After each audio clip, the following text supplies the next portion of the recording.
Hei pemuda-pemudi Indonesia, berapa jumlahmu? Jawablah, kami hanya satu.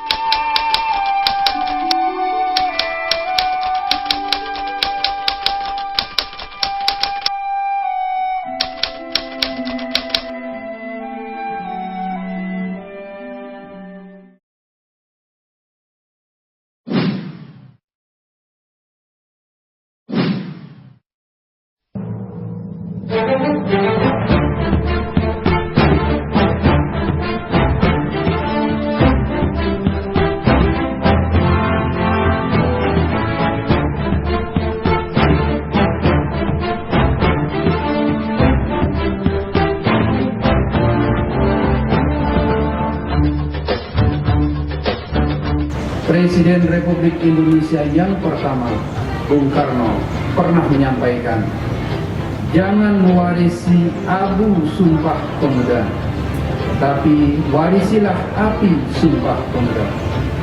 Kalau sekedar mewarisi abu, saudara-saudara akan puas dengan Indonesia yang sekarang sudah satu bahasa, satu bangsa, dan satu tanah air. Tapi ini bukan tujuan akhir.